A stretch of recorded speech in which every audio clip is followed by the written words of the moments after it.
we are covering the Artemis 1 launch. And if you're getting deja vu, that's because the launch was scrubbed earlier this week, but it's now planned for tomorrow. We are going to bring on our digital desk anchor from Huntsville, Alabama, WAFF's Charles Montgomery.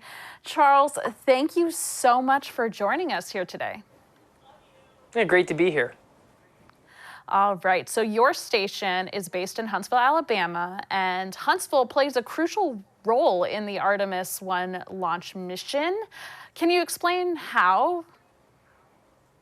Yes, so a lot of people might not know this, but we are considered Rocket City USA, our minor league baseball team, our AA team. They're called the Rocket City Trash Pandas, so everything and anything here in Huntsville revolves around NASA and space exploration. And they have a significant role to play in Artemis 1 like they have in so many other missions, because this is where the Marshall Space Flight Center is located. And Marshall is home to the Space Launch System Program Office, which leads the planning, design, development, testing, evaluation, production, and operation of the integrated launch vehicle. The SLS Engineering Support Center is also located in the Huntsville Operations and Support Center, which allows engineers specializing in the engines, boosters, and many other factors when it comes to the rocket to be here and be available if anything happens during countdown or during the flight for the mission itself.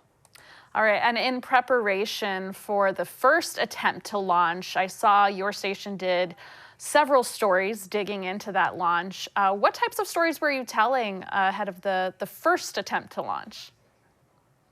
Our very own evening anchor, Liz Hurley, she is immersed in NASA coverage. That has been a major part of her career during broadcasting. And so she did a lot of stories talking about the connection that Huntsville has to the launch itself, how this launch actually came about, how the Artemis program has developed, not just throughout this year with wet dress rehearsals and obviously what happened on Monday, but what has happened over the last few years with the development of this project, the development of this mission to eventually go back to the moon, hopefully in the next few years. So she did a lot of stories along those lines, but then she also talked to NBC's Lester Holt, and he talked about how he had the opportunity to go down and do some simulator training like some of the astronauts do.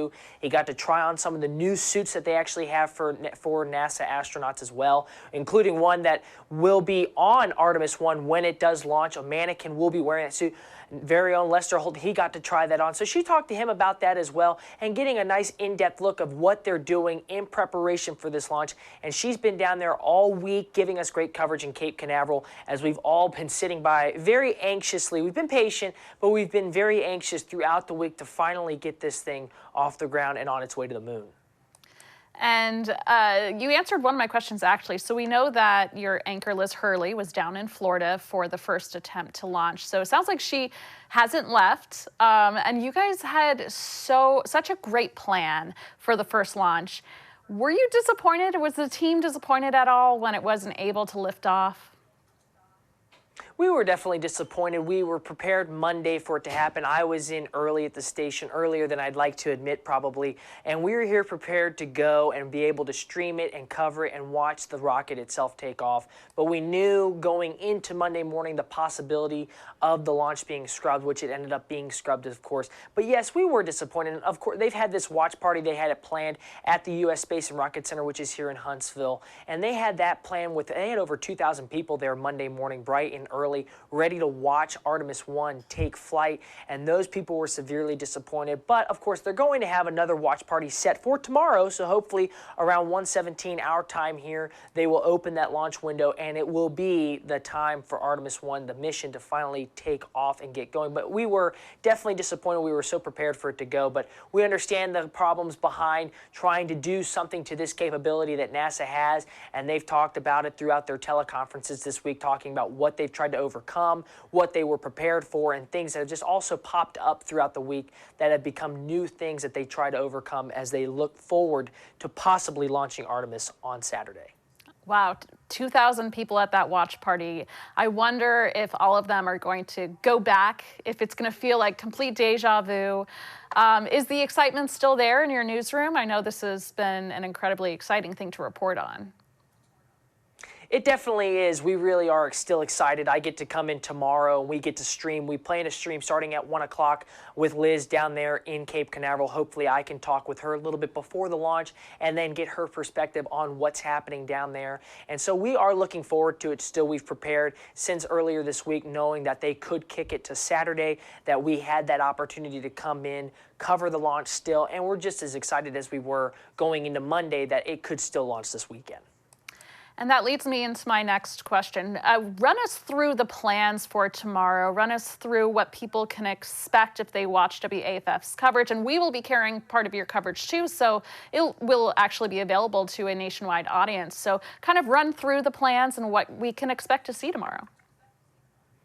And if you haven't heard of Liz Hurley and her career, she is one of the best when it comes to NASA coverage. I go to her with any of my questions when it comes to space travel because 9 times out of 10 she's going to get me an answer, and I don't have to spend any time Googling it or going on my phone or anything along those lines. I can go to Liz, and that's what we plan to have tomorrow starting at 1 o'clock our time, 2 o'clock Eastern. We will start a stream. I will be here conducting that stream, and like I said, hopefully chatting back and forth with Liz, hearing what they've talked about throughout the week down there in Cape Canaveral, what they prepared for Saturday, but then looking at the factors that they could be facing tomorrow as well. They've talked about weather possibly developing as well. So it's something that we want to keep an eye on. And then there's those things that were the problems Monday, which caused the mission to be scrubbed and pushed to Saturday, that they focused on throughout the week, updating the public, updating us, the media as well, talking about, hey, these are still things we are having to keep track of. Just because it's 5 days later, those things didn't disappear. We still have to focus on them. So we plan tomorrow to start about 1 o'clock Central Time with the stream with myself and Liz Hurley talking back and forth. And then hopefully when that launch window opens at 1:17, it won't be very long after it opens that they begin the countdown phase to get Artemis 1 in the air. All right, take 2. It's happening tomorrow. And as you had mentioned, if for whatever reason that launch is scrubbed, we will be back for take 3, and we will be heavily relying on your station's excellent work covering this very important story. Anything else that you'd like to add that I haven't asked you, Charles? No, I think we've touched about just everything. Thank you. All right, perfect. Well, we will keep a close eye on your website and your coverage, and we'll be in contact with you throughout the day to be able to share any more interviews you're able to do with Liz. And thank you again, Charles, for joining us here on Local News Live. Of course, thanks for having me.